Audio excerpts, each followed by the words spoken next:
Okay, today I'm going to show you how to do the crayon pole. It's pretty simple, but getting to the correct crayon tip can be kind of tricky.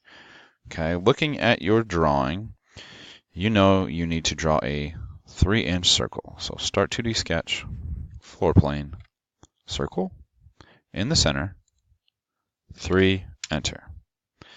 Going to finish this, and there are two measurements, 28.25 or 24.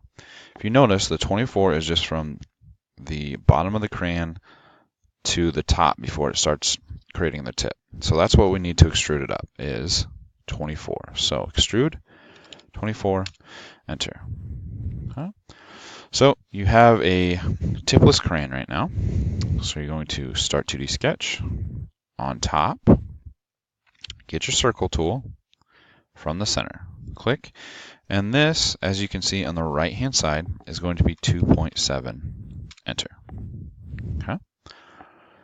Click Finish. Extrude. So, using simple math, 28.25 minus 24 is going to be 4.25. Now, before you hit Enter, click More.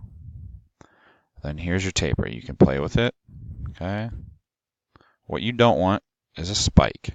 Okay, so it's going to be about -14.